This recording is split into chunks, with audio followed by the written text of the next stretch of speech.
I want to thank the NRM members for again showing trust in me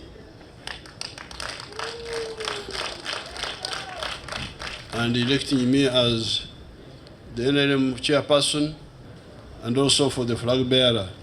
As we have discussed in our inner organs,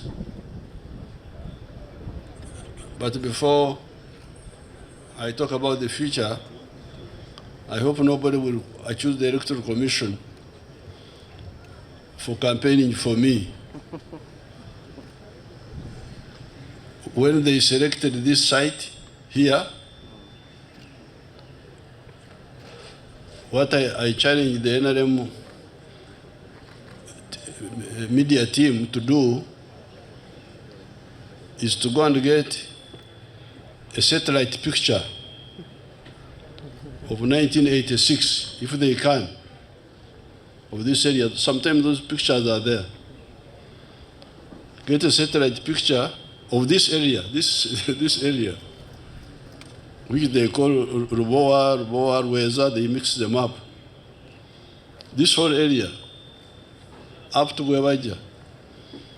If they could get the satellite pictures of 1986 of these areas, and now,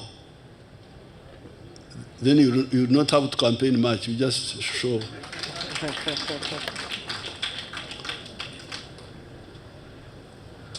You Gen Z people, these are Gen Z, Gen Z. The Gen Z is my comrades, my supporters. You should see that picture of 1986 here.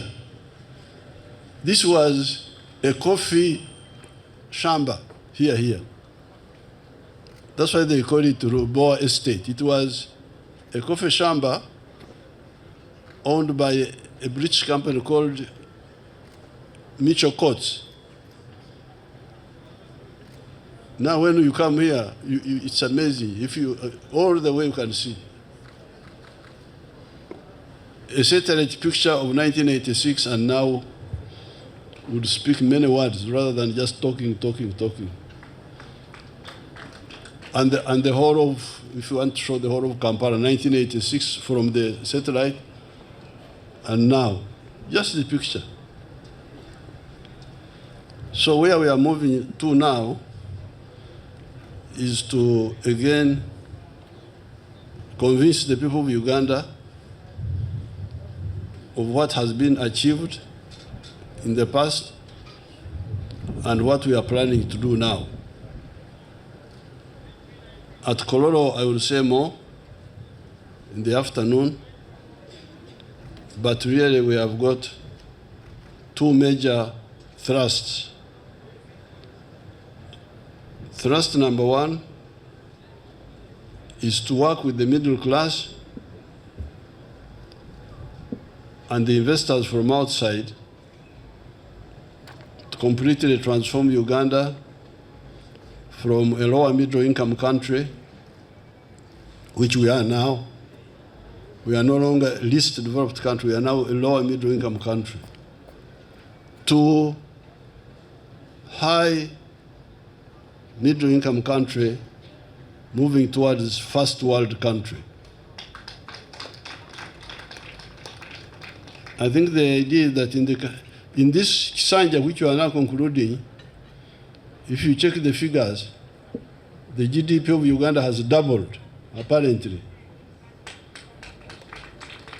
I had not bothered to check that, but they pointed it out. That at the end of the last Kisanja, we were like 34 billion. We are now 66 billion. Thank you, Your Excellency. My name is Timothy Nyangweso with UBC. My question is the number, you both showed that the numbers between 0 and 18 is 55%. And also 19 to 24 is about 22%. In the next Chisanja, we're going to have about a boom of young people, 49%. What is the plan for those young people of a boom of 49% in the next Chisanja? The answer to your question is what we have told you. And I would like anybody who has got contrary opinion to oppose it. We have told you repeatedly that the answer for all Ugandans for livelihood are the 4 sectors. Nyangwe Saudi de Munange, sectors enya, obubondo, obuna. Mukamereza muzikola. Obazikola munkwate.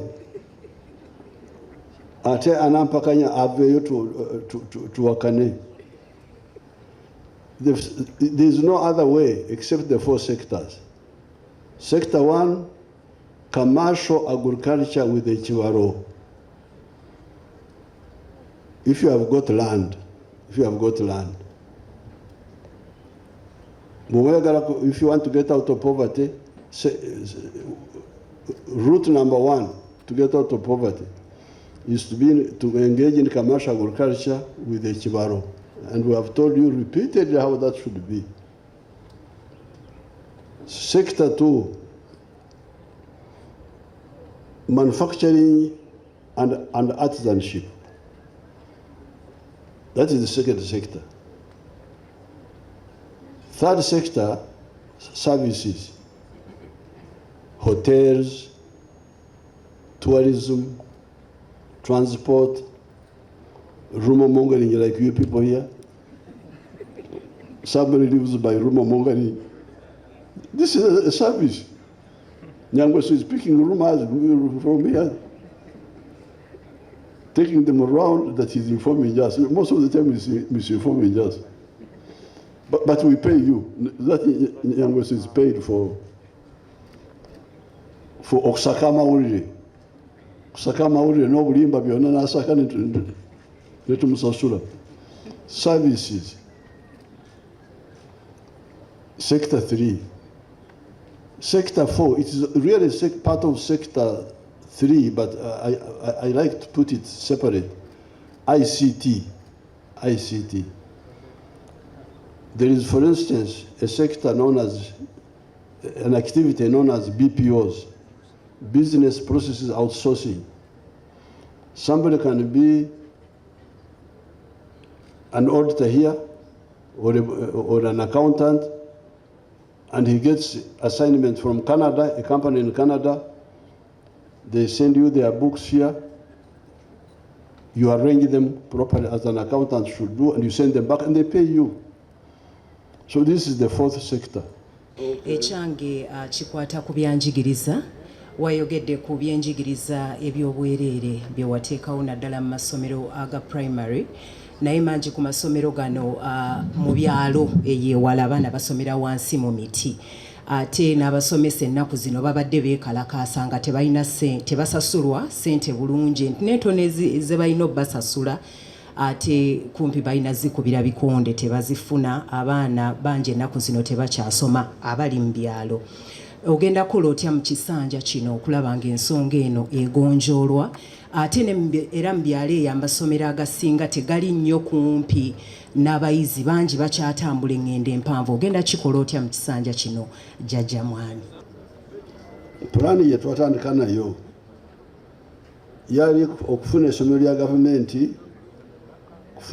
gavumenti erya primary bulumuruka. Owulidde namugambe va ku byabyalo hanga aleme okudivatinga owuliriza ebya Jjajja Mwami kati you check the parishes. When we started, I remember the parishes were like 5,000. So I think by now all the old parishes may have already got a primary school. The problem is again obutafa onyokuwuliriza because come to the microphone Namuganda. So twatandika nkakasa n'emiruka yali nga 15 I think, but we can check. And the plan was make sure there is a government primary school per parish. Abaana basobole okutambula n'ebigere bagende basome bakomewo. I think now, but the local government keep increasing the parishes. But if you increase, for instance, like in our parish of Mama and myself, the one of Chikoni, we used to have one primary school somewhere there. Now there are like 4. But even if we maintained the old one, the one we had in that parish, children could have walked or cycled to the school and go back and study. But, so I will check the number and answer you properly in some of the